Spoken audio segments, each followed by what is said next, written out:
Amigos, ¿qué tal? ¿Cómo están? Muy buenos días, 9:10 de la mañana, bueno, 9:08, me estoy adelantando 2 minutos, como todos los sábados, acompañándolos de 9 a 11 de la mañana para juntos, porque sus llamadas siempre son importantes, poder hacer un análisis de la coyuntura nacional, sobre todo de los temas que han ocurrido esta semana, una semana sumamente movida, aparecieron otros audios, se dice ahora con mayor fuerza que quien estaría detrás de todas estas grabaciones sería pues nada más y nada menos que el mismísimo Contralor de la República. Más adelante estará con nosotros su abogado, el doctor Abanto, quien justamente vendrá a ver qué va a pasar con la remoción del Contralor de parte del Congreso de la República y también todas estas acusaciones y denuncias pues que apuntan directamente a él en el caso de los audios. Y no se olviden que anoche también ha habido un hecho que nos ha indignado y es que finalmente fue identificado, encontrado este sujeto conocido como el Gringo, Johnny Coico. Esta persona, como ustedes saben, es quien hacía subir a estos muchachos, bueno, los contrataba, los hacía subir hasta estos containers y les echaba llave, un candado además sumamente especial, sobre el cual además había todavía otro pedazo de metal que impedía que se pudiera romper. Y luego de que los dejaba adentro, les retiraba la escalera, porque era una especie que encima de lo que podía ser la terraza, este container donde estaban estos dos chicos que fallecieron era una especie pues de segundo piso además. O sea, les echaba llave con el candado, un candado que tenía todavía otro instrumento de seguridad encima, otra placa de seguridad, y les retiraba la escalera, una escalera de madera que por supuesto fue inmediatamente consumida por el fuego. Bueno, fueron encontrados, ayer acudieron a la Policía Nacional, tanto él como su esposa. Él ha reconocido que efectivamente encerró a Yobi y a Jorge, pero simplemente la fiscal lo dejó regresar a su casa y ha sido citado para el día lunes. Este tipo de decisiones fiscales, la verdad, nunca las vamos a terminar de entender. Se dice que es porque no estaba su abogado, no sé si en estos casos hubiera procedido un abogado de oficio o cualquier otra medida, pero el punto es que simplemente pueda regresar a su casa como si nada hubiera pasado después de todo lo que se ha demostrado en ese lugar realmente indignante, y no es la primera vez que la Fiscalía nos termina sorprendiendo con este tipo de decisiones.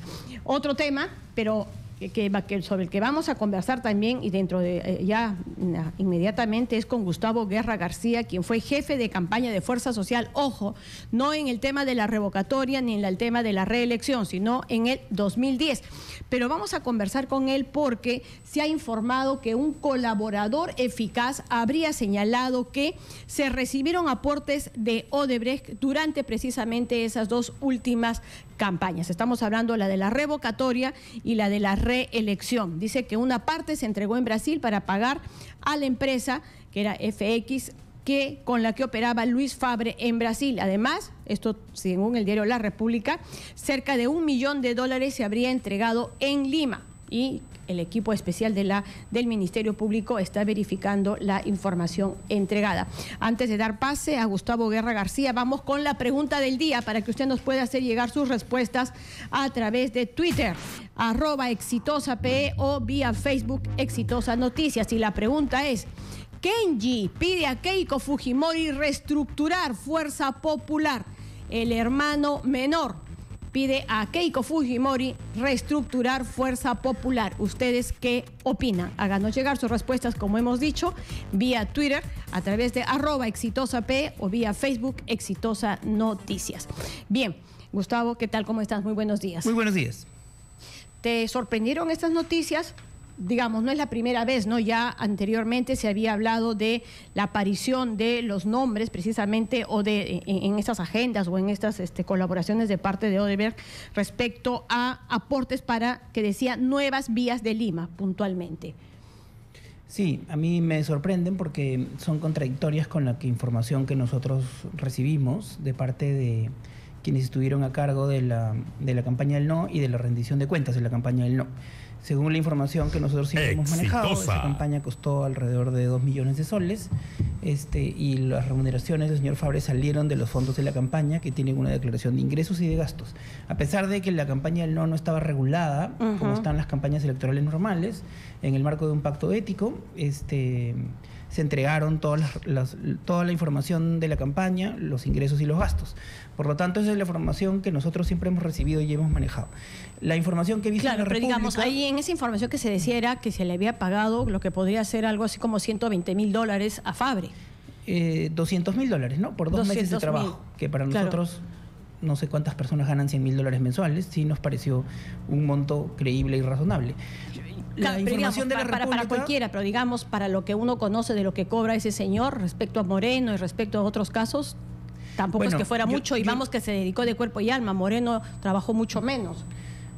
Yo creo que el señor Fabri hizo un buen trabajo en la campaña del no, y a mí me parece que $1.000 diarios es una tarifa súper buena para cualquier... trabajador, consultor internacional de cualquier mercado, y por lo tanto para mí esa información es creíble. La información de la República lo que dice es que hubo una transferencia de dinero relacionada a Rutas Nuevas de Lima a un ejecutivo de Odebrecht, ¿no? Yo creo que tenemos que tener un poco de paciencia para que se puedan establecer las responsabilidades en el caso de que las haya, ¿no? Porque lo que no está diciéndose es a quién le dieron esos recursos, cómo se entregó el dinero. Sí, claro, hay un apelativo. O sea, lo único que se está diciendo... Bueno, está bien, entonces ojalá pero nos puedan ¿se ocurre quién podría ser? Es el tema.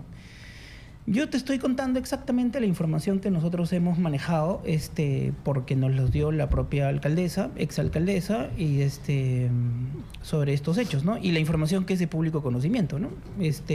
Claro, pero en esa época es cierto, tú no estabas al frente de esta campaña, te tocó estar en la campaña de 2010, pero en todo caso sí me gustaría preguntarte como funcionario de la Municipalidad de Lima en esa época, porque lo que se dice es que a cambio de eso, porque estas aportes no son necesariamente aportes ideológicos, como se ha dicho en algún momento. Siempre se busca una especie de contraprestación al respecto. Y se ha dicho que esta contraprestación era Rutas de Lima. Tanto así que en estos documentos que entrega la secretaria ejecutiva de Odebrecht hay una planilla. También estoy leyendo en la República, pues una planilla y correos relacionados con el manejo precisamente de esta caja de operaciones estructuradas, ¿no es cierto? Y ahí se lee puntualmente, ¿no? Vías de Lima y los montos que se les terminan entregando. Y Susana Villarán ha contestado vía Facebook que este proyecto viene del 2010. Es cierto que viene del 2010, pero cuando se firme el contrato y se llega a establecer artículo por artículo cada uno de estos puntos del contrato, es durante su gestión. Tú estabas en esa gestión. Sí, claro. A ver, establezcamos un poco cuál es el rol de cada quien, ¿no? Yo creo que el equipo que dirigía Domingo Arzubialde, que era el gerente de promoción de inversión privada de GPIP, la opinión que yo tengo de él y de su trabajo es positiva. Yo creo que ellos hicieron un buen trabajo en la definición de estas obras, de este proyecto, digamos, ¿no? Primero, ese fue un proyecto que la alcaldesa Susana Villarán recibió, es decir, no es un proyecto que haya sido iniciativa, digamos, del equipo técnico de Fuerza Social. Se recibió y era una propuesta que concordaba con todos los planes previos de la ciudad, es decir, tenían que haber obras para resolver los accesos de la Panamericana Norte, Sur y Este. Y, en mi opinión, esas obras son indispensables. Y lo digo como una persona que ha sido viceministro de Transportes y que ha trabajado mucho en este tema. Y además creo que son obras indispensables, pertinentes y técnicamente bien planteadas, digamos que estas obras no se agrietan y en fin, porque además tuvieron la revisión de Provías Nacional y del Ministerio de Transportes, porque estas vías son parte de la red vial nacional. Y el municipio, para poder haberlas entregado en concesión, tuvo que recibir una extensión de la delegación del permiso que el MTC le daba al municipio para manejar estas rutas y aprobar cada uno de los documentos técnicos, tanto en la fase inicial como en la fase, digamos, final, ¿no es cierto?, de la aprobación de los expedientes técnicos. Entonces, técnicamente yo veo que no ha habido, digamos, un problema grave, más allá de que sí me parece que fue un error en el contrato no poner claramente que el segundo peaje Espejo de Puente Piedra tenía que salir del casco urbano de Puente Piedra. Pero lo que yo sí puedo decir es difícil, digamos, que uno pueda cuestionar, digamos, técnicamente la pertenencia y las soluciones, digamos, de la obra y el balance entre los ingresos y gastos, ¿no? Pero lo que pasa es que en las respuestas, pero creo que debe investigarse, pero ¿no? O sea, no, estoy de acuerdo contigo, pero sí me gustaría entender mucho más el panorama. ¿Por qué? Porque las respuestas que nos ha dado, no solamente en esta oportunidad, Susana Villarán, sino también con anterioridad cuando hubo todo este problema del peaje de Chillón, ojo, yo no tengo nada que ver con eso lo firmó Castañeda, eso es de la otra gestión, cuando en verdad, como señalaba, los puntos más precisos respecto a lo que se podrían considerar algunos beneficios se dieron durante la gestión. Me dicen que estamos en contacto ya con Marco Vázquez, que te comentaba anteriormente, quien es reportero de Panorama y quien hizo precisamente una investigación sobre el tema de los peajes y justamente los cuestionamientos que se hacían desde ese momento. Estamos hablando ya tiempo atrás de que se conocieran todas estas cosas, de las coincidencias entre los aportes de campaña, que de pronto se ven pues que se manejan unos presupuestos realmente envidiables, con la negociación que se dan con los peajes. Marco, ¿estás en línea? Buenos días. Buenos días, Susana. Sí, ¿qué tal, Marco? No sé, tal vez si tú nos puedes comentar un poco cuáles fueron precisamente esos cuestionamientos que se dieron en aquella época, en ese momento, respecto al tema de las nuevas vías de Lima. Bueno, en aquel momento que publicamos, nosotros nos metimos a leer el contrato en aquel año y lo que observamos es que el contrato era bastante concesivo, por así decirlo, era a nosotros nos pareció una dádiva, ¿no? Para Odebrecht era un gran negocio entregarle los peajes de Lima y, digamos, las consecuencias se vio luego, ¿no? En estas protestas que se sucedieron en el peaje de Chillón. Ahora, hay una particularidad con el peaje o con las casetas de peaje de Chillón, ¿no? En el contrato que se firma en la gestión de la señora Susana Villarán y el detalle del contrato señala que esos peajes, esas cabinas estaban súper archiprotegidas por un artículo preciso del contrato, ¿no? Que decía, en resumen, que si sucedía una protesta social, ¿no? La municipalidad te va a pagar todo lo que dejes de percibir. Es decir, para ese momento en que se firmó el contrato, y el contrato lo que interesa, pues todos sabemos que es los detalles, ¿no? La redacción del contrato, ¿no? Quien tiene responsabilidad sobre el contrato y sobre lo que pueda suceder es quien lo firma, en el sentido de que quien lo firma acepta cómo se ha redactado, ¿no? Y para redactarse se juntaron los señores de Odebrecht y entiendo los señores de la municipalidad. Entonces, esas casetas precisas estaban protegidas, ¿no? Porque algo sabían ellos que iba a suceder, como que reventó, ¿no? En estas protestas a inicio de año que vimos. Ahora, paralelamente a esa negociación o a esa entrega de peajes, se sucede lamentablemente lo que ahora ya es innegable, ¿no? Es innegable por los apuntes que hemos visto que vienen desde Brasil. Dos aportes que se muestran en los famosos Excel, como se muestran todos los aportes que se han encontrado de Brasil de plata sucia. Se muestra un Excel y se muestra el nombre del proyecto, ¿no? O sea, en este momento me parece que es innegable que hubo plata sucia por ese proyecto, ¿no? Claro, lo que hay que saber es quiénes son los nombres claves que están ahí. O sea, si alguien de la municipalidad, no creo que lo digan, o si alguien de esa gestión podría decir quién es Budián, ¿no? Que es el nombre clave que aparece ahí, sería genial, ¿no? O sea, podríamos hallar quién recibió esa plata, para qué lo utilizó, ¿no? Pero lo que sí debemos decir es, bueno, de acuerdo a la última publicación del diario La República, es lo siguiente, ¿no? Ya hay un colaborador que dice que se dio plata por ese proyecto, ¿no? Se le dio a un señor que se llama Budián. Esto se junta con el documento donde se encuentran los $700.000 con el acápite Nuevas Vías de Lima. Y esto, lamentablemente, se repite en otras situaciones. Pero Marco, yo también quería preguntarte respecto al tema puntual de cuando tú dices que se veía que era concesivo. Ok, un punto es el tema del peaje de Chillón, que quedó claro que ahí sí pues era bastante favorable para la empresa Odebrecht, que hasta establecía que en caso de protestas asumía todo el municipio, que es bastante raro. ¿Hay algún otro elemento que hace suponer que se fue dadivoso, como ha señalado? Lo más claro es que la empresa, a esas alturas, la empresa Odebrecht ya vendió el peaje y ya ganó dinero, ¿no? El peaje fue vendido a Brookfield, ¿no? Sí. Y lo que se invirtió, ¿no? Está muy por debajo seguramente de lo que de la venta pública que se hizo de ese peaje, ¿no? O sea, los ciudadanos, ¿qué podemos decir? Fue un buen negocio para Odebrecht de todas maneras. No, pues es un negocio redondo, ¿no? Redondo, o sea, lo que puso Odebrecht, lo ganó, lo recuperó. ¿En qué? En 2 años, ¿no? ¿En cuánto se vendió el peaje, no? ¿En cuánto tiempo se vendió el peaje, no? Pero lo que yo quiero saber es, lo que yo te quería decir es que, de acuerdo a las investigaciones que se han hecho de Brasil, esto se repite, ¿no? En varios casos de lavallato. Por ejemplo, uno, el caso del señor Moreno. El señor Moreno dice a su favor y defendiéndose, yo no recibí ni un sol. Las investigaciones del fiscal Hamilton Castro le dicen, sí, tú no has recibido ningún sol, porque la coima que te iban a pagar fue para pagar a la empresa FX Comunicaciones, la empresa que contrata a Fabri, y ahí meten los nombres del famoso número 1 de FX Comunicaciones, Garreta. En el caso de Ollanta Humala, lo mismo, dicen, tú has recibido 3 millones, viene el señor Barat y dice, y uno de esos 3 millones cochinos, uno fue a pagar a la empresa FX Comunicaciones. Aquí, lamentablemente, también dicen lo mismo. Dinero de esa plata sucia también fue para pagar a FX Comunicaciones, ergo a Fabri. Los 3 casos, ¿no? Los 3 casos de esa plata sucia tienen que ver con en una operación similar.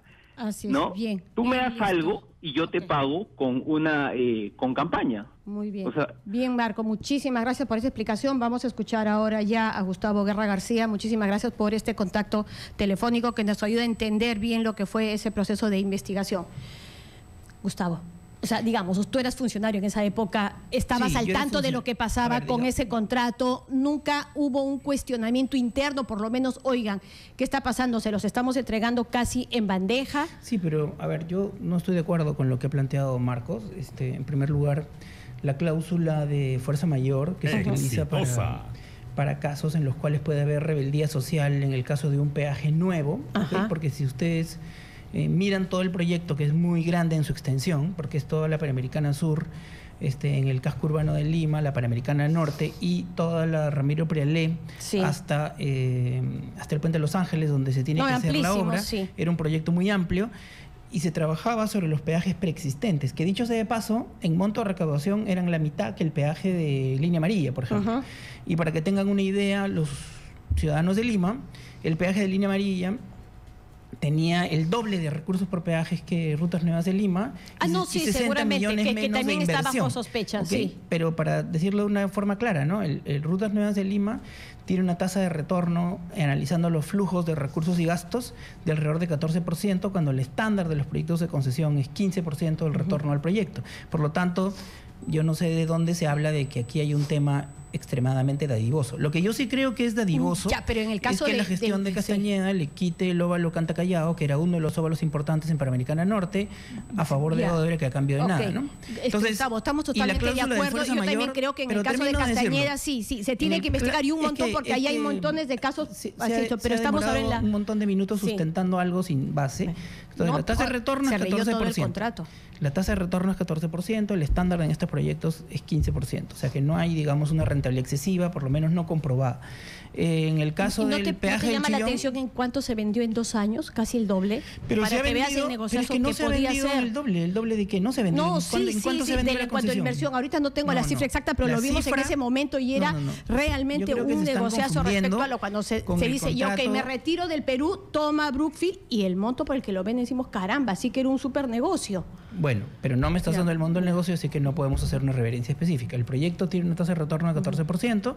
El contrato que sí invirtió 490 millones de dólares y lo vendió en 1.500 millones de dólares es el contrato de nuevo de Línea Amarilla, no el de Rutas Nuevas de Lima. Pero hablemos de Rutas de Lima, que aparece 2 veces en una agenda, pero lo que yo veo es que tratan de sacar cuerpo con lo de Castañeda y no se tratan de ubicar en el tema de Susana. Pero es que aquí se han hecho cosas que no son exactas. Sobre el tema de rutas de Lima. Insisto, voy a comenzar de nuevo. Ya te dije cuál es la tasa de retorno, que es una tasa de retorno estándar. En la cláusula de fuerza mayor para el tema de los peajes nuevos, también es una cláusula estándar que está en todos los contratos de proinversión para casos semejantes. El tema de fuerza mayor es imposible que lo asuma el concesionario. Ese riesgo no lo puede asumir un concesionario.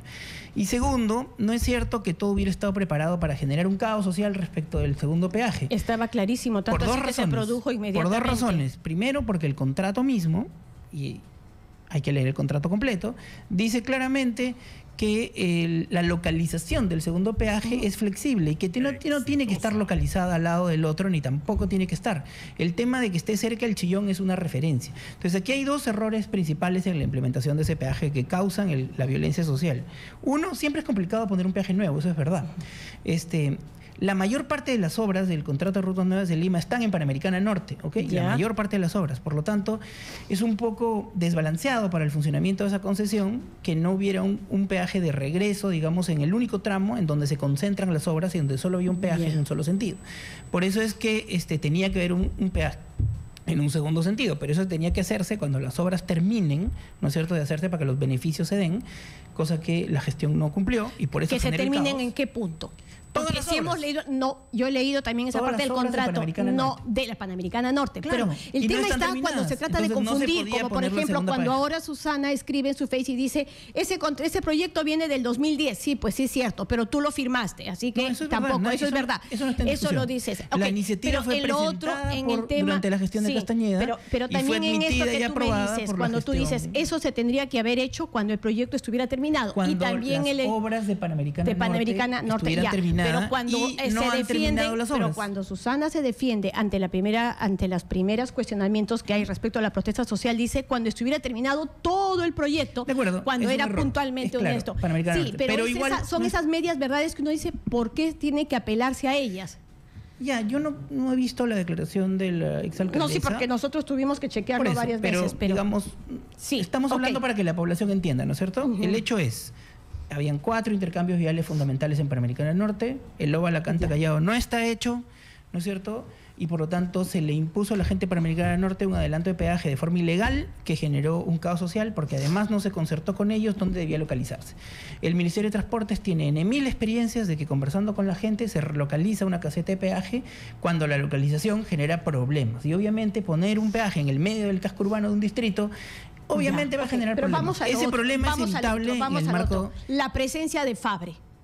¿Les dan alguna explicación de eso? Porque, digamos, en lo que sí podemos coincidir plenamente, además del otro, porque sí es cierto que a Marcos se le dio todo el contrato, pero es otro punto, es cómo se le paga supuestamente, de acuerdo a lo que se ha establecido en investigación fiscal, a Moreno, con Fabre. ¿Cómo se le hace también llegar estos montos de apoyo, entre comillas, a Ollantumala con Fabre? Y también es la misma presencia que se ve aquí en la campaña. ¿No les llamó a ustedes la atención y en momentos en que acababan de firmar un contrato con Odebrecht? O sea, acabas de firmar un contrato con Odebrecht y de pronto te llega Fabre de regalo. Fabre ha trabajado, negociado, tratar de ser parte de campañas de un montón de gente, ¿no es cierto? Ha trabajado para César Acuña un tiempo hasta que se pelearon. No, sigamos, pero en el caso de César Acuña sí Moreno, quedó clarísimo cómo les paga. Ha trabajado con Ollantumala, quiso trabajar con PPK y fue rechazado, o sea, no es una persona que sea como súper extraño que pueda trabajar con un grupo político. En los 3 casos han sido pagados desde Brasil de acuerdo a las investigaciones de la Vallato. Hay una rendición de cuentas formal que entregó el jefe, que entregó formalmente la rendición de la campaña del no, en que se establece cuál fue el monto que está preparado para Fabre. Entonces, y en la siguiente la campaña fue tan pobre que ni siquiera le alcanzó la plata al equipo de la alcaldesa para poder financiar a Fabre y tuvieron que trabajar con un jefe de campaña distinto, que fue el señor Javier Hernández.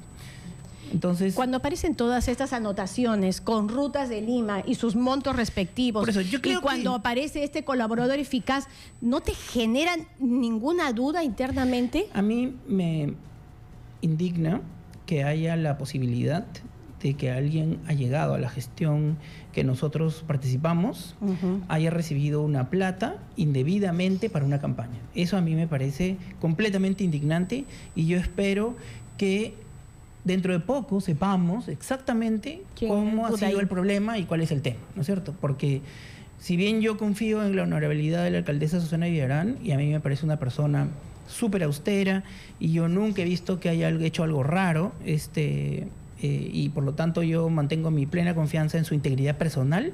Obviamente este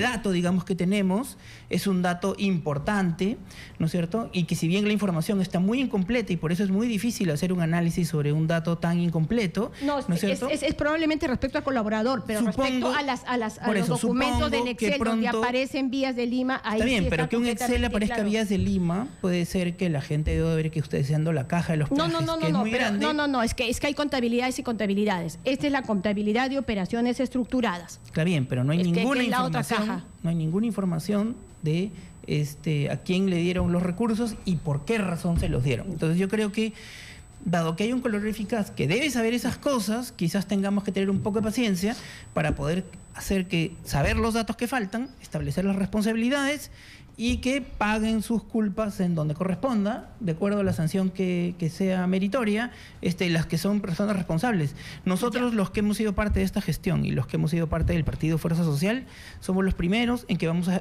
esperar con ansias, ¿no es cierto?, que estos datos podamos tenerlos pronto, porque si hay un colaborador eficaz, él tiene que mostrar las pruebas y por lo tanto con esas pruebas que se establezca la responsabilidad y que se establezca la sanción más dura para quienes hayan ya sea cometido un ilícito o ya sea que hayan permitido que dinero negro y sucio entre a una campaña y para terminar, que tan importante como fue la del no. La campaña del no fue una campaña importante que salvó a la ciudad del caos y que permitió que no se interrumpa el proceso administrativo en la municipalidad. Fue un tema muy importante y es una lástima que exista la posibilidad de que ese enorme esfuerzo esté empañado. Coincido y por lo tanto yo estoy totalmente de acuerdo en que tiene que investigarse a fondo, tener la información y que se sancione a los culpables.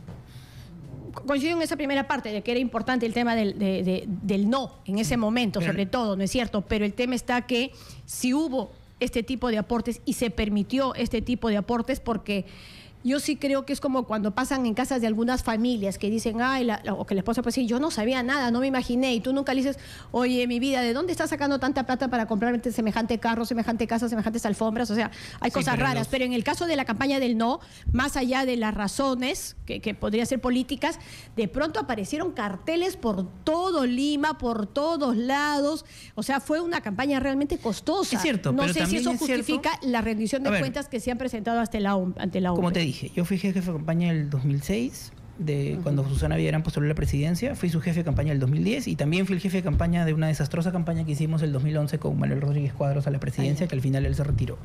En esas 3 campañas yo puedo asegurarte, porque yo estaba a cargo del tema, de que jamás recibimos cantidades enormes de dinero. Hicimos una campaña sobre la base de organización de comités. Pero de la revocatoria no estás tan seguro.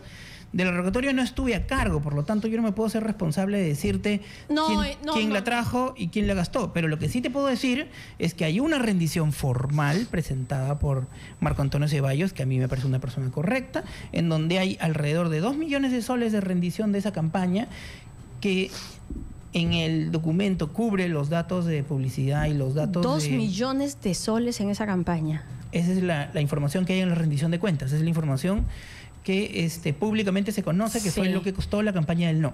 La campaña del sí, que fue una campaña equivalente, solo rindió 25.000 soles para que tengas una idea. Ahora, la campaña del no tiene la particularidad... que estaba Luna también de acuerdo, metido. La campaña del no tiene la particularidad de que tuvo un montón de puntos de apoyo, porque no era una campaña a favor o en contra de Susana Villarán, sino a favor de la democracia en el municipio de Lima.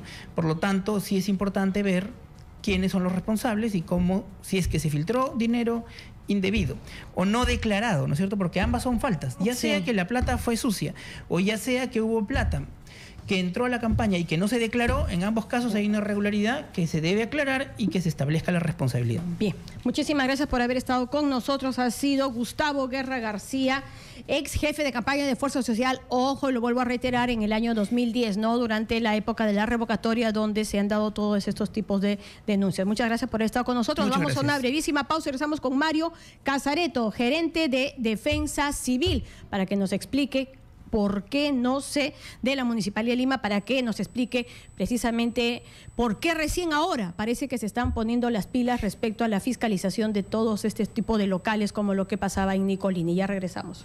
9:39 de la mañana y tenemos, entiendo, el audio de si tenemos que quitarnos el sombrero y reconocer el trabajo de un grupo de peruanos durante, no solamente sobre esta situación que ocurrió en Nicolini, sino sobre numerosas situaciones que se dan a diario, incluso para traslados de una persona que esté enferma en su casa, ese es el Cuerpo de Bomberos. Realmente un trabajo de lujo, de lujo. Los peruanos que están ahí son realmente unos peruanos que realmente sudan la camiseta y, sin embargo, uno de ellos que fue a una clínica que supuestamente era enviada o asociada a E-Salud, pues obviamente después de estar en un trabajo como este, tú lo que necesitas es que te revisen el cuerpo después de haber inhalado todos esos humos, en muchos casos también tóxicos. Entonces va a que lo atiendan y simplemente se da con la sorpresa de que no cuentan con los equipos que se requieren para su atención. Tenemos el audio del bombero, sí, a ver, vamos a escucharlo. Buenos días, estoy en el Policlínico de Miraflores, supuestamente cumpliendo con la indicación para el examen médico. Estoy en el Policlínico de Salud de Humanizando al Seguro Social. Llegué temprano a las 6:55 de la mañana y hicimos nuestra respectiva colita, nos asignaron un número, esperamos nuestro turno y cuando nos llamaron, nos dijeron que a qué institución pertenecíamos, le dijimos que al Cuerpo de Bomberos y nos dijeron que para nosotros tenía asignado un examen especial. Cuando nos señalaron los exámenes que nos iban a hacer, se trataba solamente de un chequeo de medicina general, oftalmología y rayos X. Pero de esos tres, solo 2 se iban a dar, que era el examen de chequeo de medicina general y el de oftalmológico. Porque el de rayos X no era posible hacerlo, ya que el equipo de rayos X no sirve, está malogrado. En tal sentido, podíamos regresar cualquier otro día cuando lo arreglen. Entonces, me acerqué a la administración a preguntarle al administrador del policlínico por qué razón nosotros vamos a pasar un examen en el que no se nos saque muestras de sangre, ni ningún otro, y el rayos X que es importantísimo, sobre todo porque los pulmones son los que están más afectados, que eso es un acuerdo entre las altas autoridades del gobierno y nuestra institución, que es lo único que se ha acordado a través del Ministerio de Trabajo para la atención de los bomberos. Exitosa. Entonces, la decisión que hemos tomado es retirarnos, porque nos parece obviamente una burla el hecho de venir temprano, gastar combustible para que nos hagan un chequeo médico básico ni básico, porque 3 cositas no vienen en el básico, ¿no? Entonces, señores, para los que todavía no han venido a este espectacular chequeo médico, que es una cachetada, una humillación para los bomberos, no pierdan su tiempo, no gasten su plata y si la van a gastar, contraten otro servicio médico porque este de acá no sirve para nada. Cambio y fuera. Ese es efectivamente, y sobre la base de qué es que acudieron estos bomberos, porque a ellos les hicieron llegar un comunicado del Cuerpo de Bomberos en el que les señalaban: estimados bomberos, y quienes nos están siguiendo por televisión pueden ver el comunicado en pantalla, por encargo de la 4ª Comandancia Departamental se hace conocimiento a todo el personal que para poder efectuar el chequeo médico en la clínica E-Salud, ubicada en Avenida Larco 670, apunten bien, Avenida Larco 670 Miraflores, apunten bien para que sepan dónde no los están atendiendo, claro, ¿no? Deberán separar cita bajo el siguiente detalle: llamar por teléfono al número tal, horarios miércoles 28, viernes 30, sábado 1 de julio, les ponen los horarios. En el turno de mañana deberán asistir en ayunas y en el turno de la tarde sin almorzar. Los efectivos que asistan deberán llevar su carnet de bombero. Jefatura, atentamente, Jefatura de Administración. Y eso fue lo que terminaron encontrando los bomberos cuando llegaron hasta el lugar. Pero las quejas no van solamente por ese lado. Según Hildebrand en sus 13, que ha publicado el día de ayer, pues en determinado momento la Municipalidad de Lima pues colgó una fotografía donde aparecía Luis Castañeda Locio y pues señalando una leyenda: camiones entregados a bomberos voluntarios del Perú en el 2015 por la municipalidad son usados ahora en incendio de las Malvinas. Esa fotografía, de acuerdo al semanario, tuvo que ser retirada de inmediato. ¿Por qué? porque simplemente lo que se pretendía, dice, es encubrir la decisión de congelar el mejoramiento de una estación de bomberos clave situada al costado del Congreso en pleno centro de Lima. O sea, desde la municipalidad se habría congelado los fondos que hubieran permitido el mejoramiento de una estación de bomberos que es sumamente importante en el centro de Lima. ¿Qué nos va a decir de eso? Precisamente en este momento el señor Mario Casareto, gerente de Defensa Civil de la Municipalidad de Lima. Señor Casareto, ¿cómo está? ¿Cómo está, Rosana? Buenos días, a tus órdenes. ¿Qué opina de lo que ha dicho Hildebrand y sus 13? O Bueno, sea, así están, o sea, se toman fotitos, luego las retiran porque en verdad lo que están haciendo es congelarles o no darles el apoyo necesario. Me imagino yo que debe haber una interpretación de lo que se ha pretendido decir. En el 2015, acuérdate que yo era jefe departamental de los bomberos de Lima y se inicia la gestión del doctor Castañeda y su primer paso que dio el 18 de enero, nunca me voy a olvidar, aniversario de Lima, fue convocarme para decirme que tenía 3 carros de bomberos que le estaban dando en Madrid, España. Si era factible que los bomberos los recibieran. Entonces le dije que sí. Esos carros llegaron a Lima en el periodo en que yo ya no estaba en los bomberos, durante el tiempo que ¿Ya demora había pasado usted Prudencial. Y no, todavía, o sea, no estaba en los bomberos. Okay. Y el alcalde hizo entrega y la distribución fue a la compañía de bomberos de San Miguel. La escalera telescópica que estaba en la puerta del incendio de las Malvinas era una unidad de rescate agua que la tiene la compañía de bomberos Roma número 2. Que ha estado también en... Ha estado en la emergencia. Y la otra escalera telescópica se le entregó a la compañía France número 3. Esos son los 3 carros que fueron el primer aporte del doctor Castañeda en ese momento. Bueno, ya, pero digamos, es una gestión.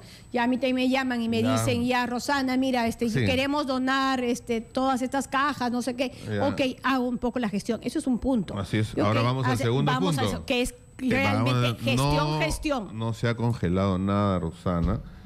Hay un tema aquí de repente diferentes opiniones en cuanto a un proceso de compra. Tú eres una persona profesional en el tema, conoces el tema de lo que son las leyes de contrataciones del Estado. Hay que seguir los lineamientos que dice la ley. Y el proceso que ha tenido la compañía de bomberos Roma número 2 para realizar sus compras se ha visto frustrado porque proveedores en el momento del concurso observan el proceso y dilatan el proceso de tal manera que llegas al mes de agosto, septiembre, octubre y ya no puedes continuar porque la fecha ya no te alcanza para comprar. Un montón de temas. Nosotros, yo digo nosotros porque me involucro en el tema, el alcalde, la municipalidad, todo el Perú quiere darle a los bomberos lo mejor. Yo soy bombero 42 años.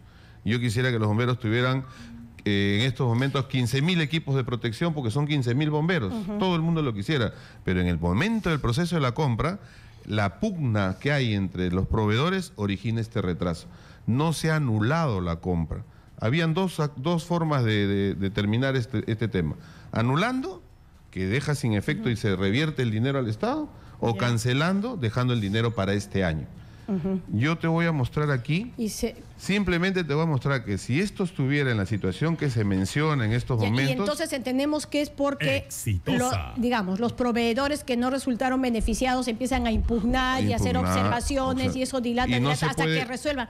Pero hay una demora de qué órgano en todo caso que es el que no resuelve esas observaciones de una manera mucho más eficiente. Justamente por eso aquí te estoy mostrando, este es el último documento firmado por el comandante general de los bomberos. Mírale la fecha. 8 de junio, ahorita. Ahorita, firmado donde nombra el nuevo coordinador para el proceso de compra que se ha visto frustrado en vista que la licitación pública, las especificaciones técnicas, para ser más exacto, tienen que abrirse al mercado. Es decir, tú no puedes dirigir una compra hacia Estados Unidos porque quieres un carro de Estados Unidos, todos lo queremos. Tienes que abrir el mercado a Europa o Asia. ¿Por qué? Porque los representantes, proveedores de esas empresas, de esos continentes, están acá en el Perú. Y ven que un proceso va a un solo camino, ellos son los que observan ese proceso. Sí, yo tengo una experiencia, yo también Rosana, estoy de acuerdo con eso, porque eso pasa en montones de licitaciones. El tema es que esas observaciones se levanten con no se han levantado, seria y eficiente, porque si no dilatas y estás haciendo el juego lamentablemente a otros no se ha levantado. Esperemos que este inicio de proceso que ya se está dando y que esta semana que viene sale el primero, que es el expediente técnico para la infraestructura de su cuartel, luego se dará inicio al proceso de las máquinas, se cumpla de acuerdo a las indicaciones que tenemos, 60 a 90 días, pero se tiene que llevar a cabo el proceso. Y quiero decirte algo, Roxana, para que sumes a lo que te estoy diciendo. ¿Tú te acuerdas cuando yo, por querer hacer las cosas a favor de los bomberos, en una gestión que me tocó ocupar el cargo de logística en los bomberos, decidí entregar 1000 uniformes a los bomberos que estaban guardados en el almacén y no tenían uniforme? Ya, sí. ¿Te acuerdas? Sí, la Contraloría, claro, sí. ¿Qué hizo la Contraloría? Lo suspendió a Casareto 180 días, no había participado en nada de la compra, simplemente me senté en el sillón, dije, ¿qué hay en el almacén? 1000 uniformes de bomberos guardados. Oiga, 4 camiones, 250 para las 3 comandancias de Lima y 250 para el Callao.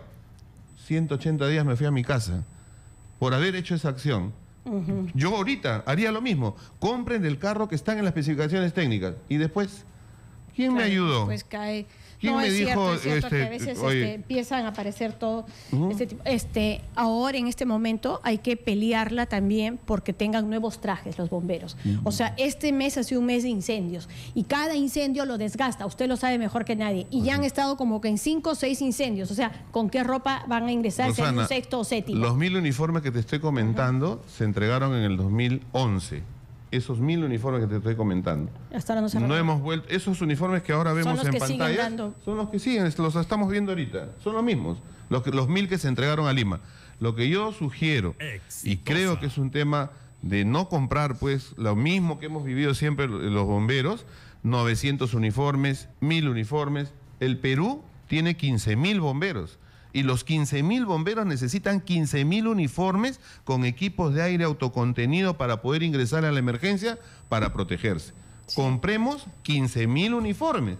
¿Por qué no se puede hacer una compra de 15.000 uniformes? No, y sobre todo después de ver todo el trabajo que realmente están haciendo. Entonces, no le estemos dando dádivas a eso y compremos lo que verdaderamente necesita el bombero, su equipo de protección personal. Bien, señor Casareto, vamos al otro tema. ¿Qué pasó? ¿Qué pasó que no se dieron cuenta de la bomba que significaba las Malvinas y sobre todo este tema del edificio Nicolini, y que como esas ocurren en montones de distritos de Lima? O sea, ahora han empezado los operativos, pero claro, ¿no? Después de que ha ocurrido este incidente, cuando estaba pues a vista y paciencia de todo el mundo lo que estaba ocurriendo.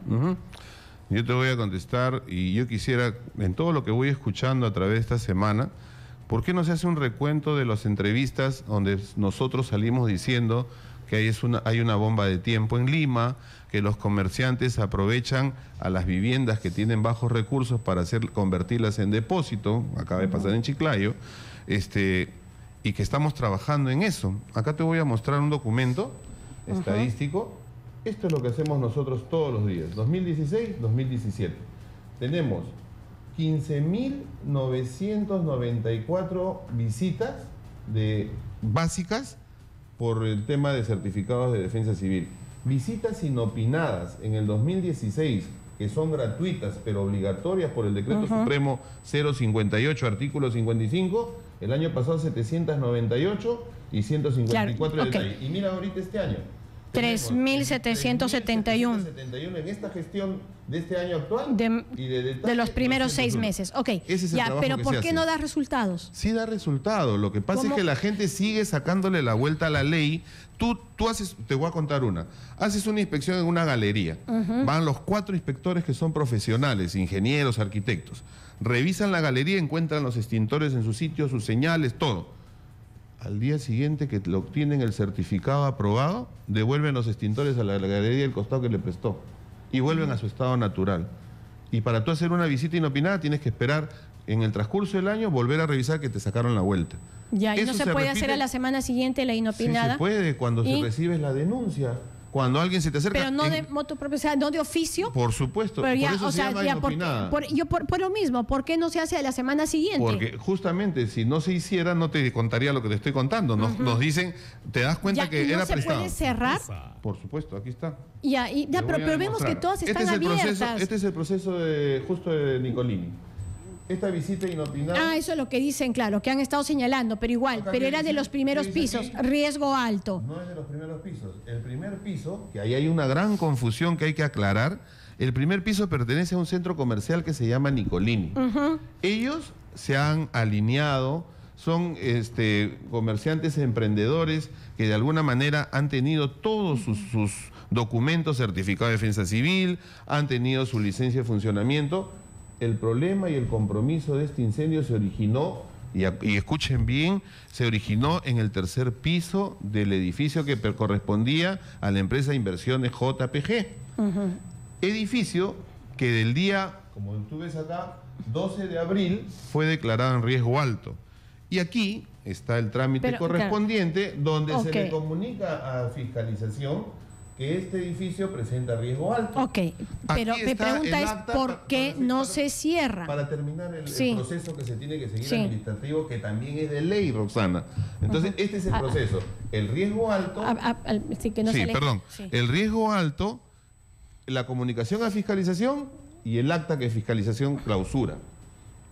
Pues no estaba clausurado. No se clausura, ¿por qué? Porque tú te das la vuelta, como te digo, y te abren la puerta chiquita. No, antes del incendio, clausuramos 3 galerías.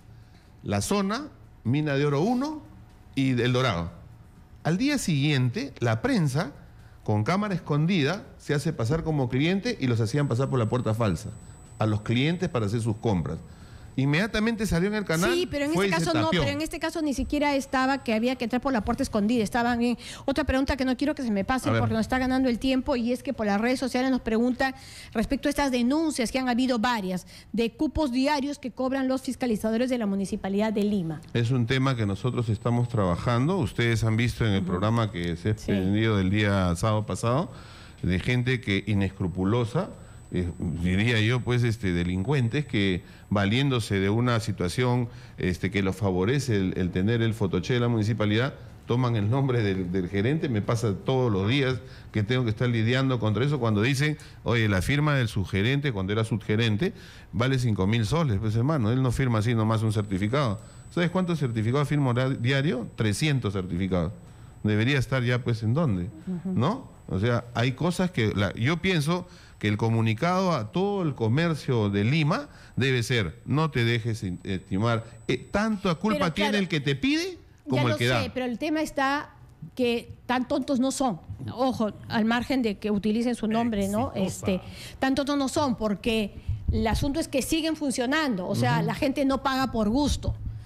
O sea, de repente te timan una vez, te timan 2 veces, pero cuando ya uno ve que hay tal magnitud y que todos están pagando, y lo cierto es que siguen operando, es que alguna organización mafiosa tiene que estar ahí atrás. Entonces, creo que el trabajo en todo caso es detectarlos y detenerlos y evitar que siga pasando. En el caso de nosotros estamos dando la indicación ahora que los chalecos son un medio de identificación, el fotocheck es otro, que es el otro medio de identificación, y sobre todo que si todos estos comercios tienen fotos, tienen videos, o pueden tener un audio que de alguna manera nos lleve al responsable de estos actos, poderlo sancionar, ¿no? Lo lamentable es que te quedes callado y saques un video del 5 de enero, lo saques después de una desgracia. Ese es el problema. Porque si ese señor tuvo ese video el 5 de enero, hubiéramos evitado que 5 meses más siga robando. Ese es el tema. Entonces, denuncien.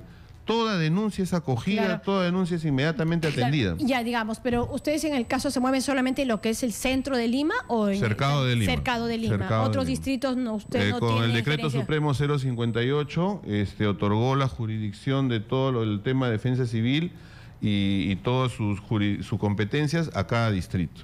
Nosotros solamente vemos el Cercado de Lima, y cuando la... Qué tragedia, porque la verdad lo que pasa en La Victoria y lo que pasa en otros distritos es espantoso. Y en La Victoria nosotros, en el caso puntual de Panorama, hemos mostrado hasta en 3 oportunidades a estos fiscalizadores cobrando, pidiendo la plata, y con el hijo del alcalde al frente de la organización, y no le pasa nada a ninguno. Hay una voluntad del alcalde de Lima, el doctor Castañeda, de ayudar al distrito que te lo solicite. En este caso, La Victoria...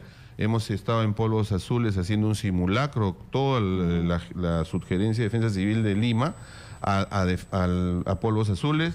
Estamos yendo a Gamarra con la intención de poder ordenar un poquito el tema de la capacitación y prevención que requieren. Y bueno, y estamos a disposición de todos los municipios. Son 43 distritos que están interconectados con nosotros, Lima Metropolitana. Ok, ¿cómo van a hacer? O sea, ¿en qué momento vamos a llegar a la tolerancia cero? Ya, pero porque ya, o sea, no podemos estar todo el tiempo con que yo lo hago, pero me sacan la vuelta, yo lo hago, pero me sacan la vuelta. Bueno, ¿Cómo evitamos que les siga sacando la vuelta? Primero generemos la cultura de seguridad, generemos esa cultura que necesitamos porque... Tiene que haber alguna otra manera de que... la ley tiene que ser más drástica, porque si no existe la ley que a ti te ampare para poder abrir una puerta sabiendo que tras la sala y un comedor hay un depósito de 5 pisos, la ley te tiene que facultar así poder entrar. No se puede entrar, Rosana. Eres sujeto de una denuncia posterior. Entonces, tengo entendido que el gerente de fiscalización tiene 119 denuncias a las que tiene que concurrir 3 veces a la semana. O sea, es un tema, para mí, la pregunta que tú me haces es precisa. ¿Cuál es la solución a este problema? Medidas drásticas, que se cambien las normas donde se le pueda aplicar al infractor la medida que incluso lo lleve a la pena privativa de la libertad. Tiene que ser así. Ayer fue citado Johnny Coico, conocido como el gringo, el hombre que le puso el candado. Además, yo he visto las fotos del candado y realmente era inhumano. Es una palabra que se queda corta, ¿no? O sea, no había forma de salir porque les quitaban incluso la escalera, les ponían el candado y sobre el candado todavía una placa de acero para evitar que alguien pueda romperla. Y salió libre. Rosana, y lo más grave en esto es de que no es solamente en este edificio de almacenes, es en todo Lima, es en todo lugar. Y lamentablemente aquí lo que hay que ustedes hacer, los detectan, los denuncian, inmediatamente un fiscal los suelta. Lo que pasa es que esto pasa porque, en primer lugar, en el momento de una inspección, cuando tú ves un área cerrada con candado, es imposible que ábrame ese sitio, porque no es tu función. Tienes que ver tus pasadizos, extintores colgados, detectores de humo, pero no es tu función decir ábrame las puertas, porque no eres autoridad competente en eso. Entonces yo pienso que en este tema es un trabajo de hormiga, que hay que empezar a poder a perseguir este delito, que ahora se comprueba que es un delito, ver también la forma cómo hacer unos operativos hormiga en todos los comercios. Ya, pero esta sensación de lo que ha pasado con el gringo, con Johnny Coico y su esposa, ¿qué sensación le ha dejado? Mira, yo creo que acabo de decirte algo que conjuga con lo que acabamos de hablar ahorita. Mientras las sanciones sean benevolentes, las acciones que se tomen para poder sancionar la falta, el delito, sean triviales, lamentablemente esto va a continuar. Yo pienso que hay que cambiar, que aquí tienen que intervenir instituciones del Estado, donde se pongan de acuerdo, Congreso de la República, que cambie la norma, cambie la ley, que sea más drástica para que esta situación también ayude, en el caso de la Fiscalía, del Poder Judicial, a tomar medidas que la ley los ampare también para poderlas tomar. Bien, muchísimas gracias por a tus órdenes, como siempre. Casareto, el señor Mario Casareto, gerente de Defensa Civil de la Municipalidad de Lima. Nosotros hacemos una brevísima pausa en el programa y al regresar estará con nosotros el abogado del Contralor Edgar Alarcón, el doctor Humberto Abanto. Ya volvemos con él. 18 de la mañana y se encuentra con nosotros, como lo habíamos anunciado, Humberto Abanto, quien es abogado del Contralor Edgar Alarcón, una de las personas que en este momento pues se encuentra sumamente cuestionada, de quien desde todas las bancadas y desde varios sectores de la población también están pidiendo su remoción inmediata. Es más, muchos esperaban que eso ocurriera el día viernes cuando se reunió la sala permanente del Congreso de la República, pero ha sido postergada para el día lunes. ¿Por qué? Porque dicen que necesitan escuchar todavía otros descargos de él para que luego ya se pueda proceder a tomar esta decisión, una decisión que ya parece cantada. Doctor Abanto, ¿qué tal? Buenos días. Buenos días, Rosana. Dificilísimo papel, ¿no? En este momento es una de las personas, creo que si tuvieran que preguntarse por la aprobación o desaprobación, sería una desaprobación por encima del 90%. Bueno, sí, pero espero que estemos ante un procedimiento parlamentario y no ante un linchamiento, porque en los linchamientos cuenta mucho la opinión general. En los procedimientos civilizados lo que cuenta es la ley y lo que se puede probar. Y respecto a lo de la ley, hay un punto que es básico y que es un requisito indispensable, persona intachable. Entonces, más allá de lo que se pueda o no, digamos, señalar respecto a todos estos otros cargos, lo que está claro es que se habrían probado ya en el Congreso por lo menos 4 casos. Uno, el de las la pareja que trabajaba con él, no se refiere solamente al hecho de que le habrían dado una indemnización pues bastante onerosa, al igual que a otros, sino que habría habido una recomendación para que siga trabajando en una OSI de la Municipalidad de La Molina, por ejemplo, entre otros de los cargos. Bueno, vamos por partes. A ver. Una cosa es que un informe diga que se ha aprobado y otra cosa es que efectivamente se haya aprobado. En el caso de la señora, el cargo es únicamente haber gestionado su contratación por la Municipalidad de La Molina para que trabaje en el OSI. Y no hay una sola prueba que acredite que él haya hecho eso. Es más, él no tenía injerencia sobre el manejo de los OSI en ese momento. Ni siquiera era quien definía eso porque él estaba en la zona administrativa, no estaba en la línea. Lo que en la Contraloría distinguen la zona administrativa de la línea, que es la que hace las auditorías, que es la que controla las OSIs. Nadie ha dicho, ni el alcalde de La Molina, ni el jefe del OSI, ni ninguna persona ha declarado el contralor vino y me pidió que se hiciera tal contratación. O sea, es simple y llanamente un parecer. A mí me parece y yo lo pongo así.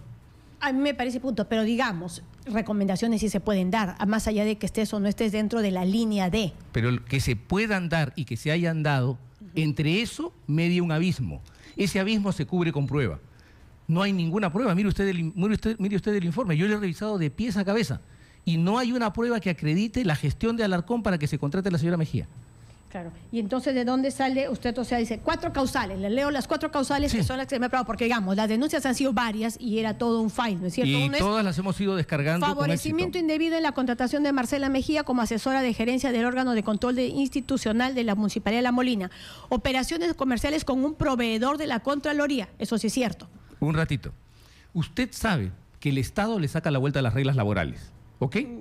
Y por eso permitió que se contrate por locación de servicios a personas que presten servicios permanentes. El caso de Juan Carlos Captcha era el asesor de marketing del Contralor General de la República, don Juan Elías Curi Zarzar. Y en ese caso, quien dispuso su contratación es el Contralor, porque tiene el derecho a contar con un asesor de su confianza en materias de comunicación. O sea, aquí no hay nada irregular. Ya, pero igual aparece como proveedor. Pues, pero escúcheme, pues. Eso es una perversión. Porque el señor lo que tenía una relación de lo que se llama laboralmente hablando cuarta-quinta. Estaba contratado como cuarta, pero prestaba servicios de quinta, prestaba servicios como si fuera un trabajador permanente. Entonces no está usted ante un proveedor, sino que está contratando con su compañero de trabajo. Eso es lo que hay que ver, porque lo que cuenta en estos procedimientos es la verdad material. No es que ha contratado a un pero proveedor. Digamos, estamos hablando del Contralor, que es justamente, o de una institución más allá del Contralor, que tiene que revisar y ver puntualmente cada detalle que no sea ilegal, que no rompa todo lo que se requiere. Este caso sí lo hacía. Porque es cierto, usted me puede decir, sí, perfecto, o sea, él era el asesor, pero en los hechos era simplemente una persona externa. Pero formalmente era un proveedor. Formalmente, o sea, es la formalidad la que los auditores son precisamente lo que vigilan. Vuelvo a decirle, no es así, porque el pronunciamiento de la Corte Suprema sobre los contratos de cuarta en este tipo es que son contratos de quinta. O sea, no es un proveedor, es un servidor público. Y cuando yo le compro a un compañero de trabajo es como que usted le comprara al coordinador aquí en la radio o le comprara a su productora un vehículo. Está comprándole a un compañero de trabajo. Entonces, esto es simple y llanamente tomar un pretexto para crear una situación y darle pie a la destitución de Alarcón. El hecho real es que jurisprudencialmente hablando, el contrato de cuarta, cuando hay servicio permanente, es un contrato de quinta. Está bien, pero digamos, más allá de la compra o venta de este proveedor, en el caso de la otra cantidad de vehículos, que sí queda claro que había un negocio, que algo se ganaba de todas maneras, no era solamente una afición por los fierros.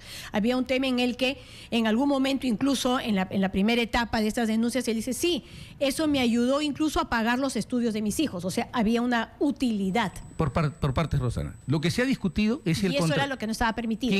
Quienes no pueden hacer actividades lucrativas son el vicecontralor y el contralor. Y hemos demostrado que como vicecontralor y como contralor no hizo ninguna actividad lucrativa.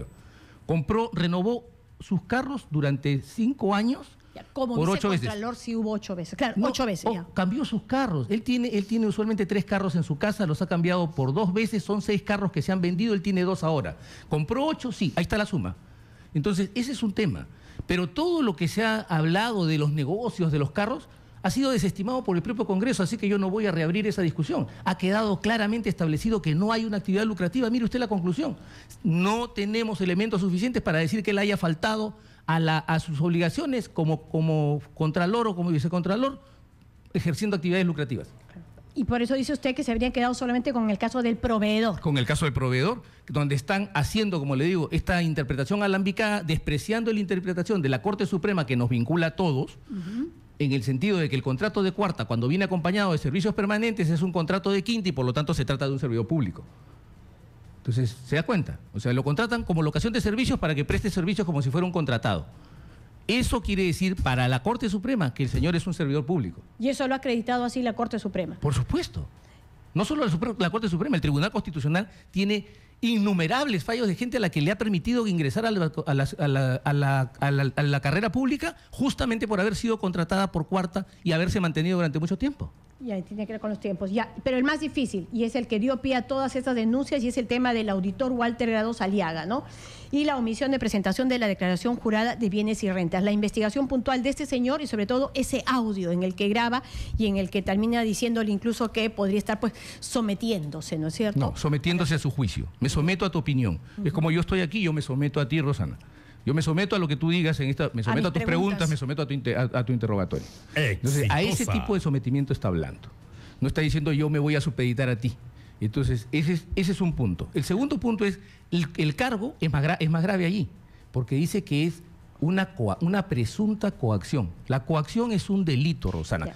El señor Grados nunca ha denunciado penalmente al Contralor por haberlo coaccionado. Y por si acaso, y esto tiene que tenerlo claro el Congreso, si es coacción es un delito, y si es delito debería ir a acusación constitucional y no a configurarse falsamente como una causa de falta grave.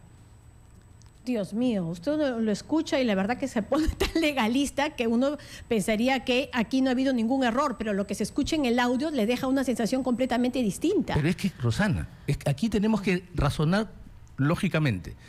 No lo estamos juzgando por un error, lo estamos juzgando por una falta grave. Si usted me dice que fue un error tener esa conversación, yo se lo firmo. Sin ninguna duda, no debió sostenerse esa conversación. O sea, muchos lo atribuyen a una presión. O sea, ¿qué necesidad tenía de reunirse y de ir a... O sea, se acusa a otras autoridades de eso, pero sin embargo, en el caso de él no tendría que tener el mismo peso. ¿Qué necesidad tenía de ir y reunirse con el señor Grados para estar viendo exactamente el tema de las observaciones? ¿Por qué no dejarlo con la independencia suficiente para que termine su trabajo y lo presente? Por esto, porque se iba a levantar un torbellino de escándalo, como el que se ha levantado, en el que no se han escuchado razones, ni se han escuchado fundamentos, y donde inclusive el Congreso de la República se ha negado a escuchar al abogado, y hemos tenido que pelear brutalmente para poder hacer que se respete nuestro derecho. Entonces, sí, perdóneme, no era evidente que iba a venir esta ventisca. Y lo que pude escuchar de los congresistas era que él sí podía participar. Quien no podía hablar públicamente era usted. Pero eso es usted falso. Sí podía decirle, conversar, él podía hacerle las consultas del caso y sobre esa base responder, pero no que usted hiciera el uso de la palabra. A 3 metros de distancia, y eso es falso. En el caso Gigaona, Carmen Gigaona concurrió con su abogado, el doctor Mario Amoretti Pachas, y el doctor Amoretti hizo uso de la palabra, y el doctor Amoretti controló el interrogatorio. Yo a 3 metros de Edgar Alarcón no podía controlar el interrogatorio sin acceso a un micrófono para objetar las preguntas. Se le faltó el respeto, se quiso ingresar a la intimidad personal. Hubo un congresista que yo me enteré en esa actuación, me enteré recién que este señor era congresista, que se metió a hablar de temas personales y particulares. Ese tipo de actuación se parece muchísimo más a lo que hacía la Inquisición que a lo que es un proceso civilizado. La Contraloría en este momento ya está, el desgaste ha sido enorme. ¿Por qué no renuncia? Porque no queremos dar la lección de que basta con que sacudan mediáticamente a una persona para que esta persona deje de defenderse. Aquí hay un mensaje que hay que darle a la sociedad y un mensaje que es importante en medio de lo desagradable que puede ser la imagen de Alarcón. Y sí, porque en este momento ya ha dejado pues una sensación realmente... Sí, Rosana, porque la han creado en esta campaña brutal. Fíjese al final los cargos que quedan. De convertirlo en un mercader miserable, etcétera, ahora el único cargo que queda es que él intercedió para que contrataran a la señora, que él controló un carro a su amigo, a su compañero de trabajo, que él amenazó sin fundamento, porque no hay ninguna prueba de amenaza, al señor Grados. Y por último, que no ha presentado su declaración de jurada, que están el audio, claro, ya, yo sí con lo que más me quedo es con el tema, la sensación que te deja el audio de Grados, sí, es una sensación de presión sutil. ¿No es cierto? Ya, pero aquí hay un doble estándar, ¿no es cierto? Porque cuando hablamos de la grabación al Contralor, y entonces el audio es totalmente legítimo. Pero cuando hablamos de la grabación a los ministros de este gobierno, todo el mundo se rasga la vestidura. Estoy totalmente de acuerdo con usted. O sea, en esa parte sí. Pero yo sí creo que, por ejemplo, respecto a las grabaciones, que ese es el otro tema al que teníamos que de todas maneras ingresar a conversar, también te deja una sensación de ante qué tipo de funcionario estás, porque todo indicaría, y en especial sobre todo con este último audio, que quien grabó pues habría sido él. Es que todo haga presumir no quiere decir que haya sido así. Yo voy a para los siempre. Ministros y en especial para el señor Vizcarra y para la señora Cayetana Aljobín, que han señalado además que van a presentar una denuncia en ese sentido, acusándolo de ser quien grabó esas conversaciones, porque lo que tiene en contra, y sobre todo en este segundo audio, es que él lo anuncia incluso en una entrevista en un medio radial. Entonces dice, si me han grabado allá, también me han grabado acá, e inmediatamente sale el audio. Mire, Rosana, ese es el problema que tiene este gobierno, tiene una pésima asesoría. ¿Sabe por qué? ¿Por qué? Porque la Corte Suprema ha establecido que la grabación hecha por quienes participan en la conversación, si es que fuese cierto, que yo lo niego porque mi cliente dice que no lo ha hecho, si es que fuese cierto que Alarcón ha grabado, la Corte Suprema ha establecido que la grabación entre los partícipes de una conversación, cuando contiene algún elemento ilícito, y en este caso lo hay porque se estaba presionando a la Contraloría para que no cumpliera con su papel en el caso Chinchero, en ese caso la prueba es lícita, es legítima y no hay ningún cuestionamiento. Porque uno de los que intervinieron lo grabó. Así es. Y mire aquí, fíjese la importancia, porque aquí es donde comienzan a cruzarse los caminos del gobierno anterior con este gobierno. Porque resulta que la señora Nadine Heredia aplaude estos argumentos porque le convienen, porque estamos hablando de prueba prohibida, para extirpar la prueba y que no se pueda procesar a nadie. Y eso es lo que quieren estos señores ministros. Lo que quieren es hacerle creer a la gente que no se puede grabar las cosas que hacen o dicen cuando tienen estas connotaciones que significan menoscabar la competencia o las atribuciones de un órgano constitucionalmente autónomo. Quiero seguir con el tema de las conversaciones y sobre todo en el tema de este último audio, ¿no es cierto? Pero antes estamos en contacto con la señora Yamila Osorio, quien es gobernadora de Arequipa, porque ese es otro punto que se nos estaba pasando, que tiene que ver con su título, que habría sido irregularmente adquirido, ¿no es cierto? Y ella, digamos, y lo que han dicho es que ella es la persona que estaría pues detrás de toda esta campaña. Solo subrayo que yo no. No, usted no, pero digamos, desde el otro lado. ¿El señor Alarcón no lo ha dicho? Yo no. No, pero el señor Alarcón sí. Creo que sí. No, yo no he escuchado esa conferencia de prensa. En todo caso, señora Yamila Osorio, ¿cómo está? Muy buenos días. Exitosa. Muy buenos días. El Contralor mismo, ¿cómo está? El mismo Contralor ha señalado que usted es la que está detrás de esta supuesta campaña. Solo para precisar. El señor Contralor, lamentablemente, hace más de una semana llegó a la ciudad de Arequipa y en una conferencia de prensa afirmó erróneamente de que yo estoy detrás del señor Lizárraga, quien es decano de la Facultad de Derecho de la Universidad Nacional de San Agustín y que es quien ha integrado la comisión de investigación sobre la obtención del título del señor Alarcón. En mérito a ello y a otras afirmaciones que él mismo ha realizado, temerarias, irresponsables, es que yo le he enviado una carta notarial al señor Contralor para que en el término de 72 horas se rectifique de la misma manera como me ha acusado de esta forma tan falsa y temeraria, amenazante, en una conferencia de prensa en la ciudad de Arequipa. Yo niego tajantemente este tipo de vinculaciones y creo que para hacer una afirmación hay que probarla. Claro. Ahora, señora Osorio, usted ha señalado también que siente que a partir de ahí se han empezado a hacer acciones de control de manera extraordinaria. Lo que sucede y me parece sospechoso es que al día siguiente de que el Contralor me acusa a mí de estar detrás de la UNSA, no dice que estaría, él afirma. Y dice, la gobernadora está detrás del señor Lizárraga. Lo afirma, sin pruebas, ¿no? Y él dice, y yo voy a seguir fiscalizando, y al día siguiente pues aparece una obra que realiza el gobierno regional de Arequipa. Nosotros realmente, Rosana, hemos firmado un convenio con la Contraloría, un pacto, en el 2015, cuando mi gestión inició, y en ese entonces era Contralor el señor Fatcuri. A raíz de ese pacto que firmamos, nosotros tenemos un acompañamiento preventivo de Contraloría, que nos hace un acompañamiento en los procesos de selección, en las obras, hay procesos que los hemos tenido que declarar nulos por observaciones de Contraloría y nosotros preferimos que sea así para subsanar los errores que se puedan dar durante la ejecución en relación a que sea después, ¿no? Entonces yo creo que en ese sentido decir que nuestra gestión está abierta siempre al acompañamiento y al control preventivo, pero creo que hay formas. Y es sospechoso de que una vez que viene y se acusa, al día siguiente pues aparece en la obra como una situación de amedrentar, de amenazar, y eso es absolutamente objetable. Ya, ahora, se señala también que hay amenazas de sobrino de un alto funcionario. ¿Esto a qué se refiere?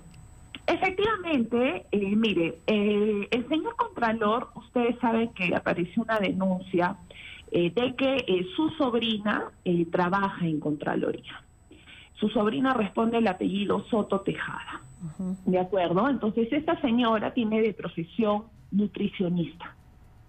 Yo expresé mi extrañeza en su momento de que una nutricionista nos realice auditorías, sin ánimo de menoscabar esta profesión, que la respeto, pero creo que las auditorías requieren de personal especializado.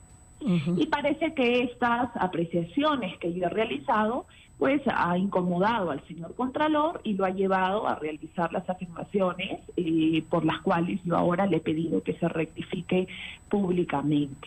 Es así de que luego de esta declaración del Contralor por redes sociales, el hermano de la señorita Soto Tejada, y tenemos ahí lo que él escribe, me señala de que calladita me veo más bonita, es exactamente lo que él escribe, y que cuidadito ahora con las acciones que va a iniciar la Contraloría, como una situación amenazante a la cual nosotros tendríamos que temer porque Contraloría nos pueda fiscalizar, cuestión que la hace desde el inicio de nuestra gestión y no tenemos ningún problema, al contrario.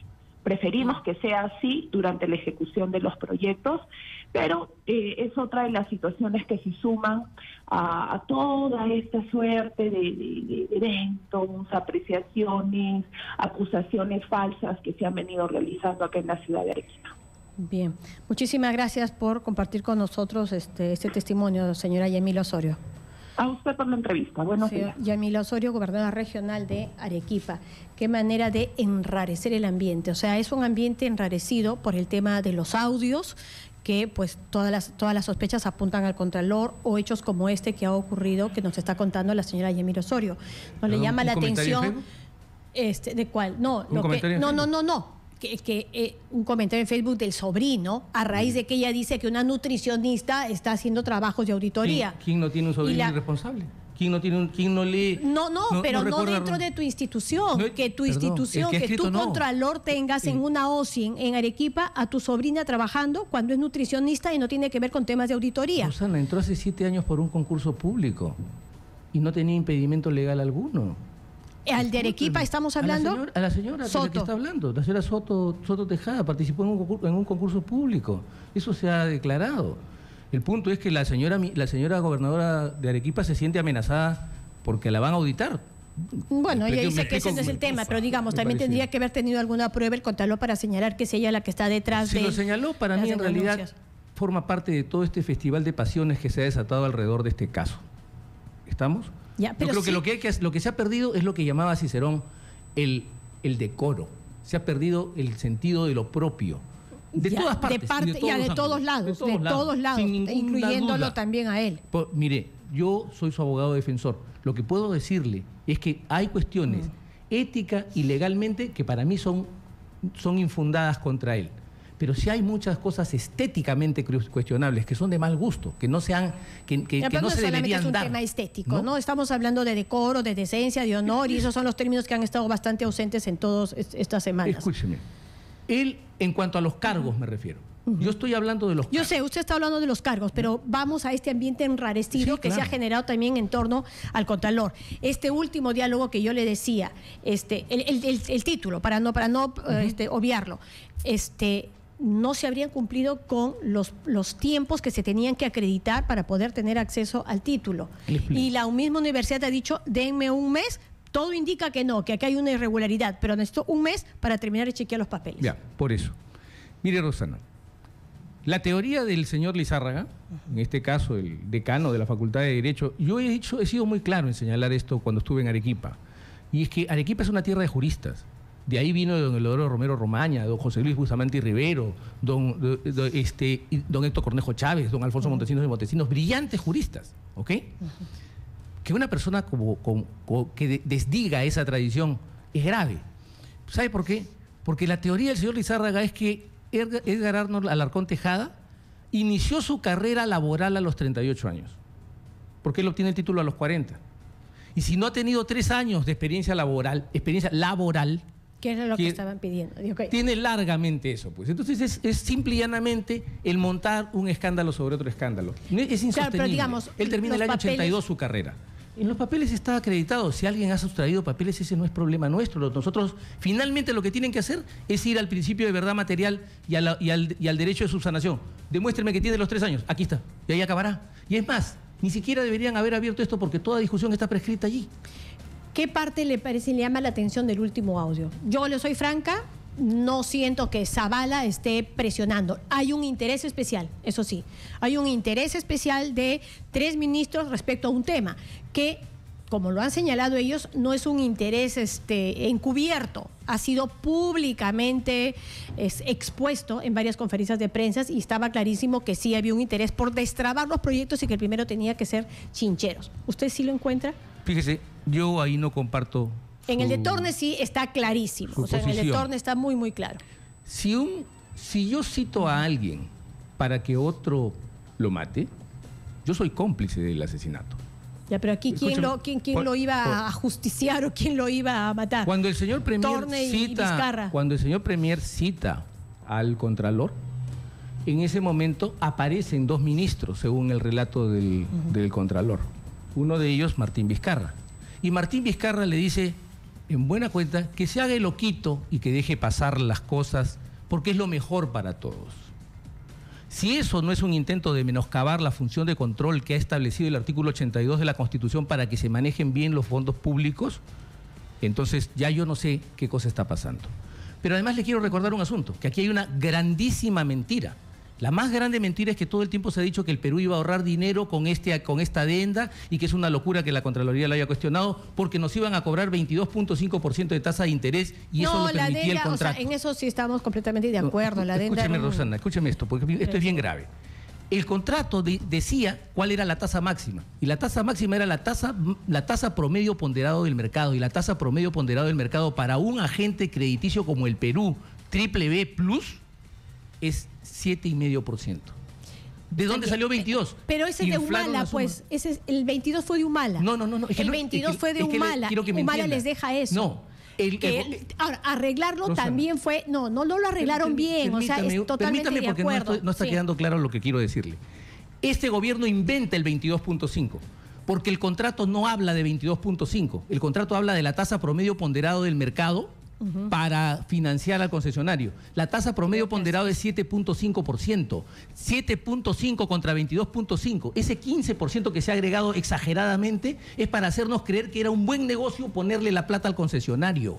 Entonces, ese punto es crucial que usted lo vea, Rosana, y que lo veamos todos, porque es nuestro dinero. Yo lo he visto y me lo han explicado incluso con anterioridad en el caso de la Contraloría, y entiendo que eso era lo que se quería arreglar. Pero sí es cierto que la adenda terminaba modificando una serie de cosas que terminaba beneficiando de manera especial en cierto conturbacio. O sea, entonces a lo que yo voy es que lo de Humala fue un desastre, pero de aquí no era mejor tampoco. No, ellos en eso lo sí secundaron. En eso sí estamos de acuerdo. Pero también creo que el Contralor le está haciendo un daño enorme en este momento a la institución, y lo ideal sería renunciar, más allá de lo que usted sostenga, que en el tema jurídico se tiene que ver y se tiene que demostrar cada uno de estos puntos. Yo creo que dada la situación política de la que no se puede estar al margen.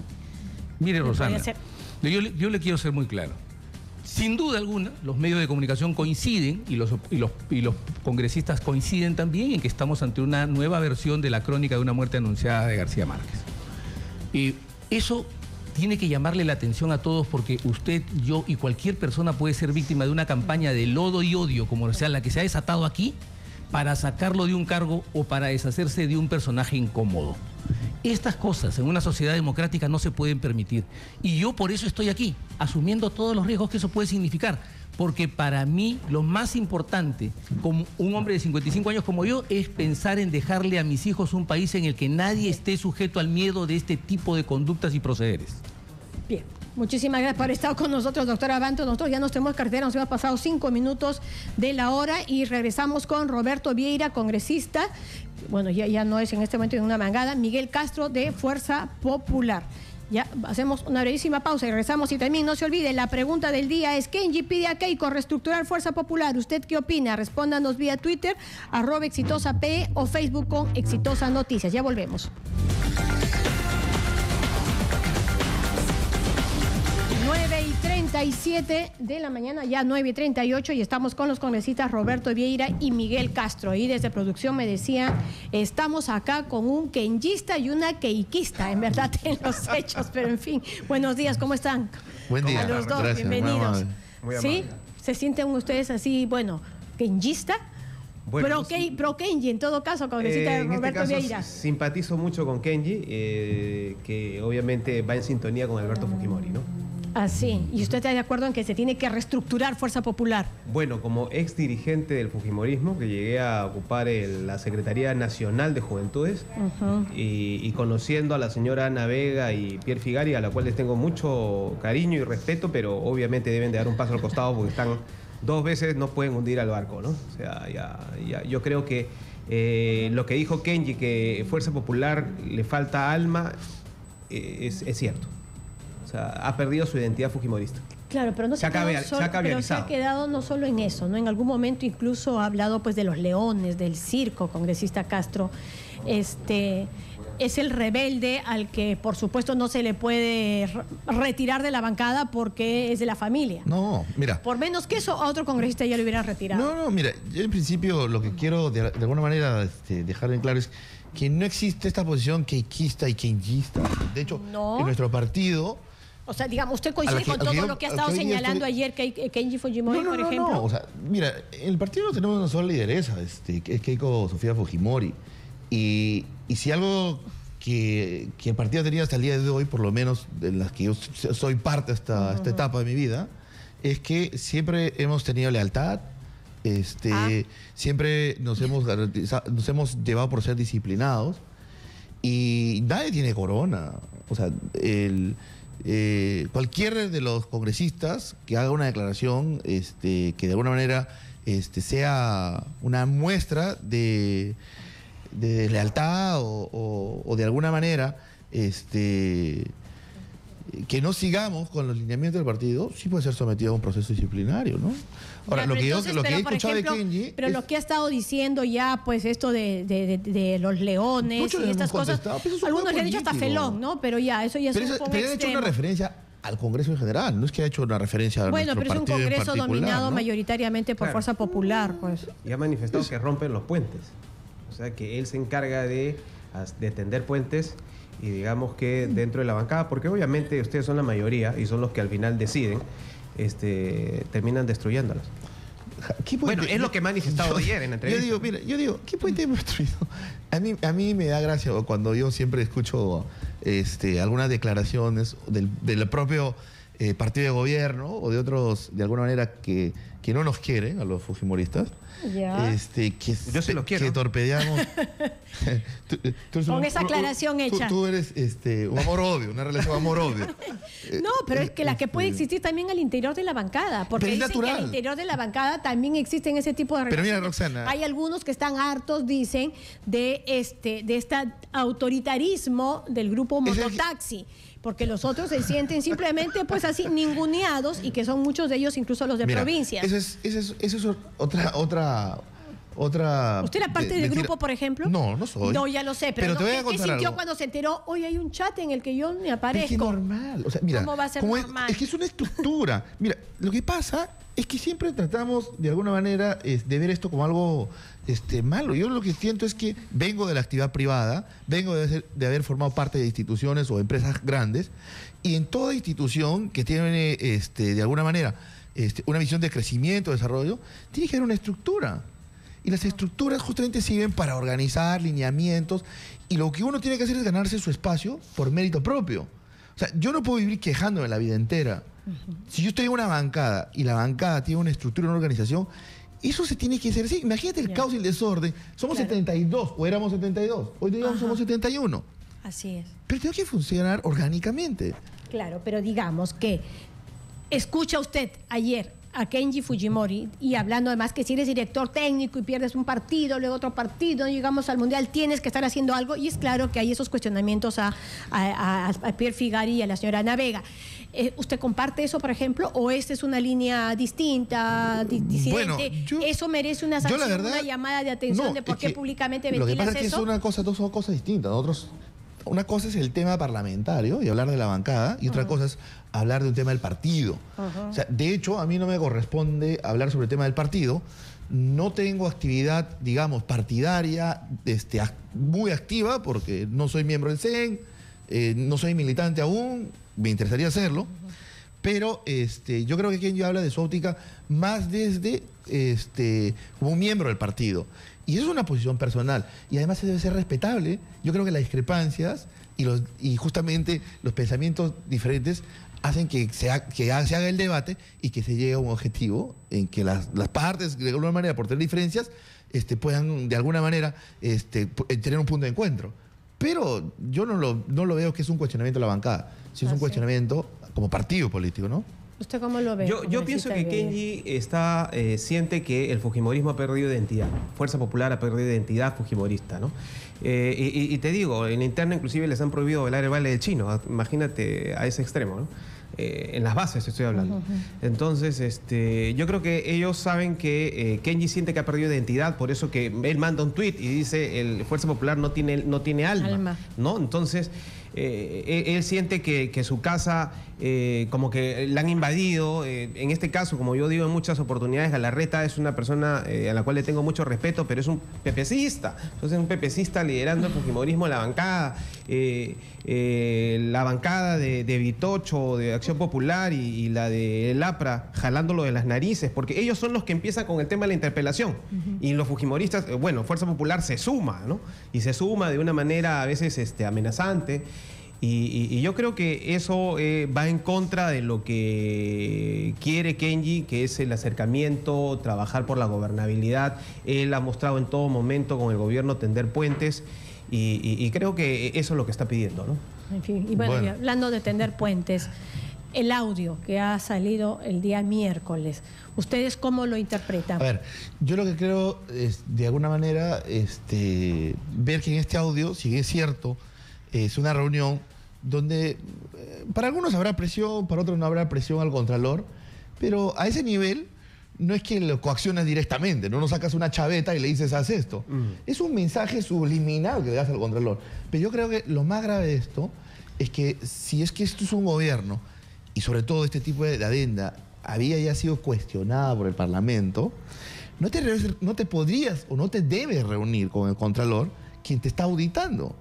De hecho... Bueno, ahí podrían haber dos miradas, ¿no? A ver, viéndola desde el otro lado, es que me entero que el Contralor está haciendo observaciones.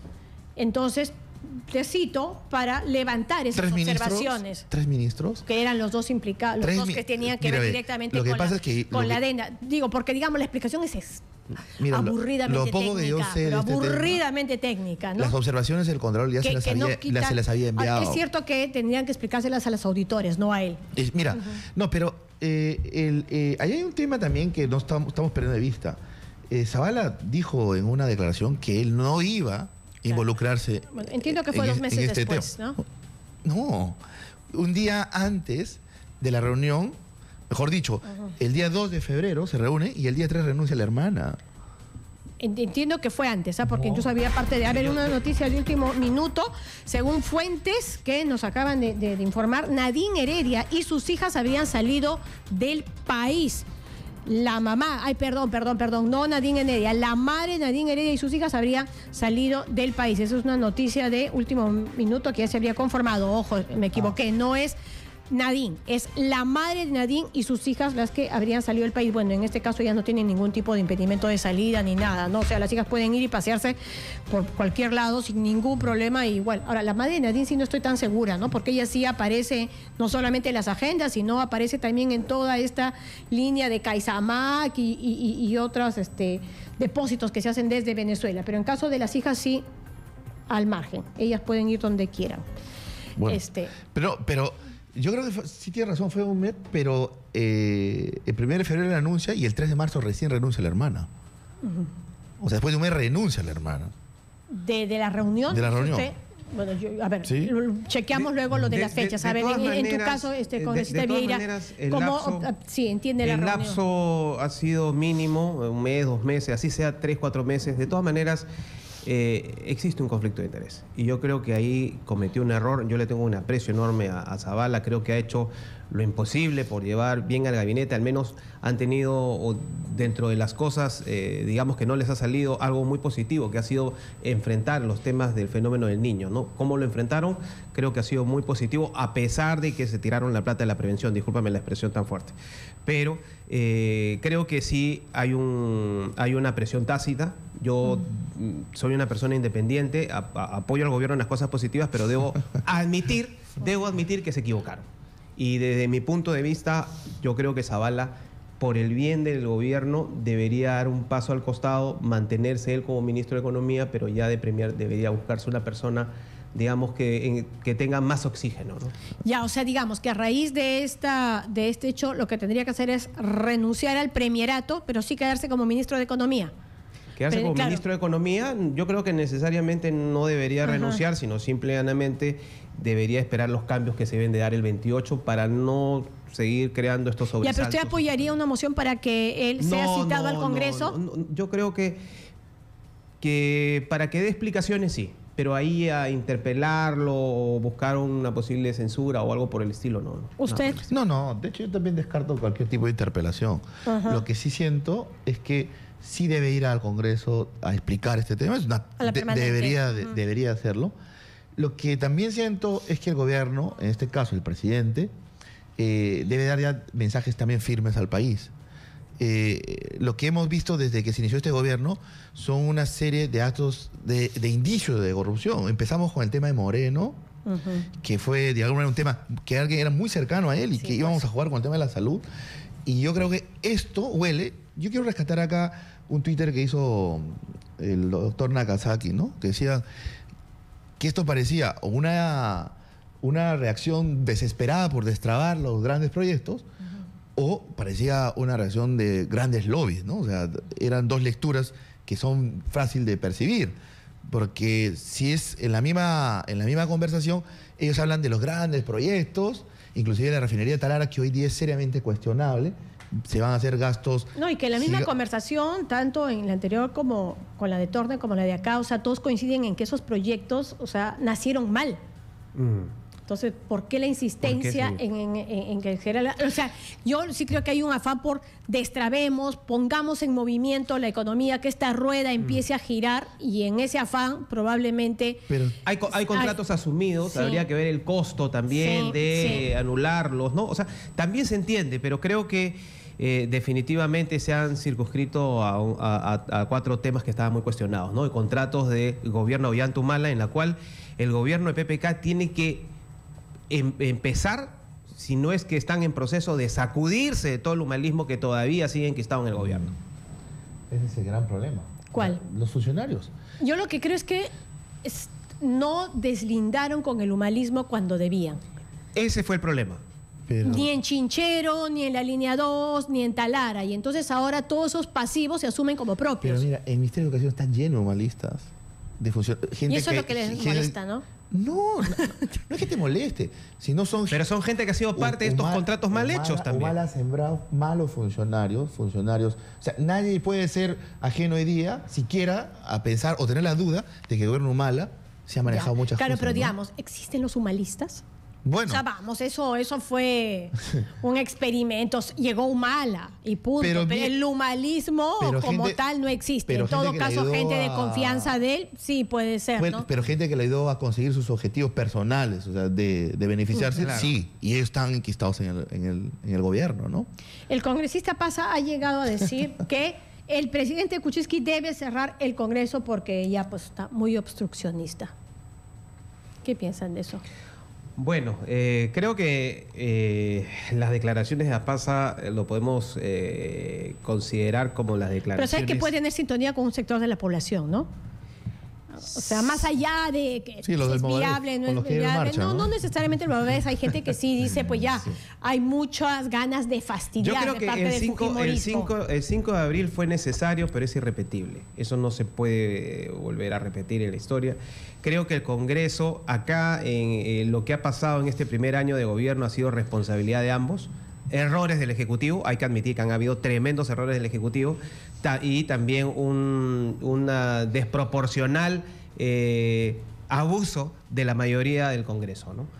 Como lo vuelvo a recalcar, este tema de las interpelaciones, ellos han estado apoyando, y no es lo mismo pues que te interpele Acción Popular o el APRA, que son cinco personas, y otra cosa es el que tiene la mayoría absoluta, algo por primera vez en historia. No ha habido ni un partido a lo largo de nuestra vida republicana que ha tenido una mayoría tan fuerte en el Congreso de la República. Bueno, yo lo que tendría que decir de las declaraciones de Apasa es que ese es su sueño dorado. No, pero además eso de Kenjista ya que reivindica el 5 de abril ya está casi clarísimo, reivindicándolo. Mira, y el tema del señor Apasa siempre sale con esas declaraciones alejadas de la realidad, ¿no?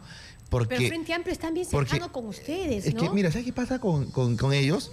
Ellos tienen un gran problema interno, están en una gran división, y lo que están generando es generar más división. No te olvides que... y por eso se pegan al fujimorismo. No, ¿quién se ha pegado a nosotros? Ay, claro que se han pegado. Por supuesto, y se apoyaron cuando archivaron el proyecto de ley para que Alberto Fujimori se vaya a su casa, ¿no? Se unieron ahí, estuvieron juntos ahí, Frente Amplio con Fuerza ahora Popular. Mismo con el caso de Torne, en el caso hasta del Contralor, se lo han delegado a Marco Arana para que sea el vocero. Perdóname, pero ¿no podemos tener coincidencias? ¿Por qué siempre tenemos que vivir? Frente Amplio, no, en algunos puntos, ¿por qué no? O sea, al final lo que estamos haciendo es trabajando por el Perú, ¿no? Y eso no significa que tengamos que tomar acuerdos bajo la mesa, nada por el estilo. Pero yo quiero que me permitas terminar sobre el tema del señor Apasa. El señor Apasa siempre ha hecho inclusive hasta declaraciones que se acercan a apología del terrorismo. Entonces, yo creo que para ellos sería muy beneficioso, para los que alientan un poco este tema del Movadef, que justamente se genere el caos en el país. Ya, pero entonces, lo que yo le pregunto es respecto a este malestar que uno lo siente en las redes sociales, que lo siente en las calles, de este Congreso no está dejando trabajar a PPK. Más allá de todos los errores que han cometido y la cantidad de veces que se han disparado los pies, que también han sido innumerables. A ver, perdón, te voy a decir como alguien que es miembro del Parlamento. Y de la mayoría parlamentaria. Y de la mayoría parlamentaria. Yo creo que esto ha sido siempre la justificación mediática de la incapacidad del actual gobierno. Porque lo que ellos no han podido hacer hoy día, y se expresa justamente en el balance del año, que ellos no han podido lograr la reactivación económica que ellos tanto anunciaron. Hemos crecido 0 en los últimos meses. Entonces, la incapacidad siempre se ha volcado a un trabajo mediático de desprestigio al Congreso de la República, entendiendo que... No, pero de parte de ustedes también, a la menor cosita es querer interpelarlos y cosas. O sea, ya más sombrío se ha salvado porque apareció Torne en el camino. Pero ¿por qué? Lo dijo Salaverry, ojo. Sí, clarísimo. Pero ¿por qué, de alguna manera, seguimos desprestigiando la figura de la interpelación? La interpelación es una práctica política legal. Sí. Es una práctica política de control político. Por eso mismo se trata de protegerla y de cuidarla para que no se convierta más bien en una herramienta de ajuste de cuentas. Si tú haces un balance... Eso es lo que se quiere, cuidarla. Pero si haces un balance de los ministros interpelados, el que fue de alguna manera censurado fue el señor Saavedra. Así es. Que se utilizó el tema de las computadoras. Dime si el Contralor no tiene autoridad moral o que sea, pero hay un informe del Contralor donde dice que se han encontrado responsabilidades en las compras de las computadoras. Independiente de su reacción. El caso tal cual estaba clarísimo. Ahora, el tema era si le correspondía a él esa responsabilidad. Y en el momento de las exposiciones, de lo que menos se habló fue de eso. Lo acusaron de contratar trolls, lo acusaron de mantener estos vínculos con el humanismo. Se dijo de todo. Y de los computadores le dieron, creo que un 10%. Sí, y cuando aparece el chat, hizo un gran anuncio, aparece el chat, Ahí sí estaba claro, ¿no? O sea, pensó que se podía meter con nosotros. O sea, ahí estaba claro que las razones no eran necesariamente el tema de las computadoras. ¿No es cierto? No. Ya, entonces, y a Basombrío también, la marcha del Movadero. O sea, a Chis y te viene para Yo sigo pensando que Basombrío es un mal ministro. ¿eh? O sea, a título personal, yo vengo del sector seguridad y tengo que decirte que en tema de seguridad no hemos avanzado nada, excepto esos mensajes también mediante de captura de algunas bandas organizadas que lo que hacen es le dan una oficina. Porque cuando van al penal, desde el penal siguen operando con la tranquilidad de estar ya de alguna manera rodeados y seguros. Yo sí opino con respecto al Congreso, las interpelaciones y Fuerza Popular que, como lo vuelvo a recalcar, Fuerza Popular debe recuperar su identidad fujimorista. Y yo creo que lo han perdido. Aquí, Acción Popular y el APRA le marcan la agenda. Ellos empiezan con el tema de la interpelación y diciendo que mi amigo Roberto está con problemas de identidad. Ellos se ponen atrás. Yo sé que tienes un problema de identidad. Mira, estás entre fujimoristas, pongan el baile entre chino PPK. Mira, te reto, pongan ahorita el baile chino y tú no lo bailas, porque están prohibido. Ni lo tarareas. Pero pónganle el baile chino. Pero perdóname, a ver, yo tengo una cosa, ¿qué tiene que ver? Yo lo que quiero rescatar es lo siguiente. Histórico, Alberto Fujimori. Le tengo que rescatar lo siguiente. Este es un partido político, por lo menos desde que yo formo parte. Si bien es cierto, tuvo sus orígenes con Alberto Fujimori, pero es un partido que la ha caminado y la ha formado y las campañas la ha dirigido. Keiko ha viajado por todas las provincias, Keiko por todos los distritos. Quispe, pero no es eso, pues. ¿Tú hubieras sido congresista? No, o sea, quizás sí. O sea, no necesariamente, no te olvides que también cada provinciano tiene su caudal político, ¿no? Que ha sumado al final al propio partido. Entonces, yo creo que ahí hay una especie... Yo agradezco a PPK. Yo creo que agradezco a PPK porque soy congresista de PPK. Yo creo que Roberto... Soy honesto, soy honesto, porque por Vieira tampoco nadie hubiera votado. Por Vieira nadie hubiera votado, PPK sí. Ahora, ya para cerrar, el lunes se ve el Contralor. Tiene que irse ya. Ya tiene que irse, porque esto ya es demasiado. Ya es demasiado. Bueno, yo la verdad... No estoy cuestionando el tema todavía del informe final, que todavía no ha quedado muy claro. Que falta todavía la verdad que ya ante la situación tiene que irse y el Congreso tiene que darle un respiro al presidente para que haga los cambios el 28 de julio. Y no amenazar. ¿Quién ha grabado? También sospecha de quién... ¿De quién sospecha la grabación? Mire, definitivamente detrás del Contralor hay gente que quiere desestabilizar al gobierno. Y son los que el Contralor tiene la respuesta. Bueno, yo lo que creo es que a ese nivel de funcionario, a ese tipo de funcionarios, lo más decoroso es que renuncies, ¿no? Lo más decoroso, o sea, yo creo que quedas mucho mejor, porque ya no podemos tapar el sol con un dedo. O sea, de hecho, los últimos sucesos te hacen presumir que el informe va a ser lapidario.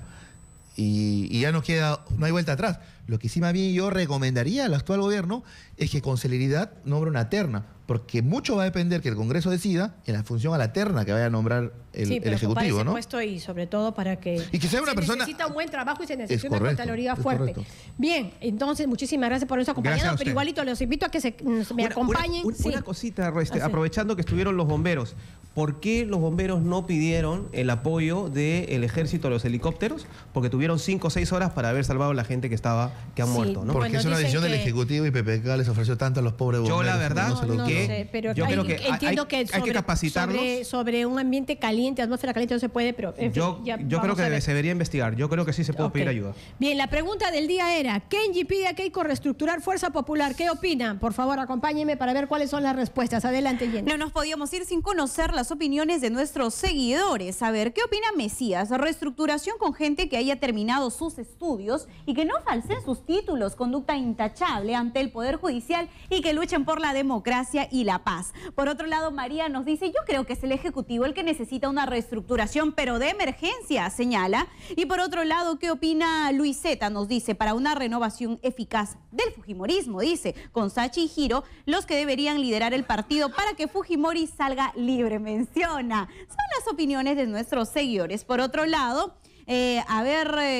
Juana Irene nos dice, primero tiene que reestructurarse él, que está más perdido que huevo en ceviche, menciona Juana Irene. Y por otro lado, nuestras opiniones en el Facebook. Eduardo Borda nos dice, la mayoría no tiene ni un año y está pensando en hacer cambios. No sé quién lo asesora, pero la verdad es que Kenji debería reestructurar sus ideas cada vez que le gusta figurar fuera del Congreso. Luz Elizabeth dice, sí, porque se están quemando poco a poco y el que menos se volverán recontra tránsfugas, renunciarán y están llenos de odio y rencor. Disuélvanlos, menciona. Y por último vamos a conocer qué opina, Alberto Letona. Los dueños del partido lo deben de conversar, entre ellos está el papá Alberto Fujimori, para solucionar este tema. Los dueños del partido, mira tú. Bien, en fin, muchísimas gracias por haber estado con nosotros. Ya viene el doctor Camacho Perla. Nos reencontramos el próximo sábado, como siempre, de 9 a 11. Y no deje de ver Panorama ese domingo, minutos antes de las 8 y por Panamericana. Buenos días.